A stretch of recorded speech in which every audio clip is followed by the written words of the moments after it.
Hello student, आज जो हमने सवाल लिया वो प्रॉफिट एंड लॉस अकाउंट का क्वेश्चन लिए। पिछले क्लास में आप लोगों को प्रॉफिट एंड लॉस का हम फॉर्मेट बताए थे।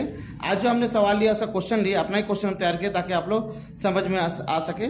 ठीक है, अगर आप लोग नहीं समझे हैं तो हमने क्वेश्चन लिया, सैलरी लिए, रेंट पेड है, डिस्काउंट है, फिर डिस्काउंट डीआर, डिस्काउंट सीआर है, ऑफिस एक्सपेंस है, इंश्योरेंस है, रिपेयर है, कैरेज आउटवर्ड है, कमीशन सीआर है, बैड डेप्ट है, एडवर्टीजमेंट है और ग्रॉस प्रॉफिट। तो हम क्या बताए थे पिछले क्लास में, ट्रेडिंग अकाउंट में क्या होता था, ट्रेडिंग अकाउंट में हम बताए थे कि जो भी उसमें बैलेंस क्या निकलता है, ग्रॉस प्रॉफिट निकलता है। उस ग्रॉस प्रॉफिट को हम लोग प्रॉफिट एंड लॉस अकाउंट में ट्रांसफर कर देते हैं बाय ग्रॉस प्रॉफिट 75,000। ठीक है, अब माल बेचने में जो भी खर्चा होता है उसको हम लोग डेबिट साइड दिखाते हैं। माल बेचने के लिए हम लोग क्या करना पड़ता है, स्टाफ रखना पड़ता है, तो उसको क्या देना पड़ता है, सैलरी। ये हमारा माल बेचने खर्चा, ये इनडायरेक्ट एक्सपेंस हो गया। माल बेचने में हमको रेंट पे जगह लेना पड़ता है, उसको किराया देना पड़ता है, ये भी हमारा माल बेचने खर्चा है 10,000 रुपया।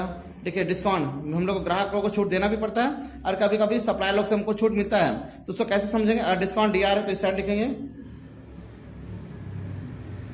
डिस्काउंट अलाउड भी बोल सकते हैं इसको। तो डिस्काउंट डीआर कितना है हमारा 2,000 रुपया, डीआर इसलिए यहाँ लिखेंगे। और डिस्काउंट यहाँ सीआर हो गया, इस साइड लिखेंगे,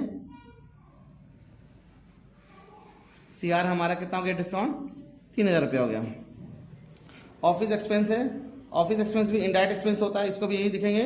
कोई भी खर्चा कहीं भी लिखेंगे जो कि इनडायरेक्ट एक्सपेंस होना चाहिए, 5,000 रुपया, क्योंकि माल खरीदने खर्चा ट्रेडिंग अकाउंट में जाता है और माल बेचने खर्चा प्रॉफिट एंड लॉस अकाउंट में जाता है। तो इंश्योरेंस हमारा कितना है 2,000, ये भी हमारा खर्च है।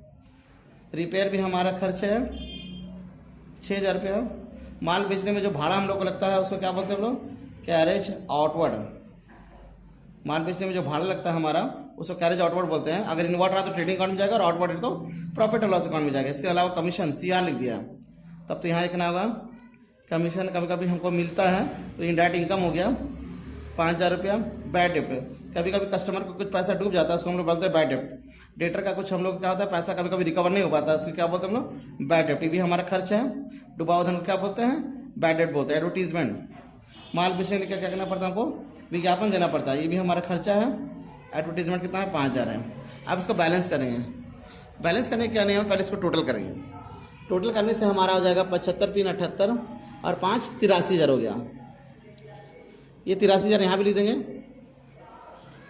अब इसको टोटल करेंगे, है ना। इस टोटल करने से 83,000 को यहाँ भी लिखें। अब इस टोटल को हम करते हैं। टोटल करने से हमारा हो रहा है 15, 10, 25, 27, 32, 34, 40,000, 45,000, 47,000 और 52,000। 52,000 फिर से एक बार जोड़ लेते हैं। 25, 27, 32, 34, 40, 45, 52,000 हो गया।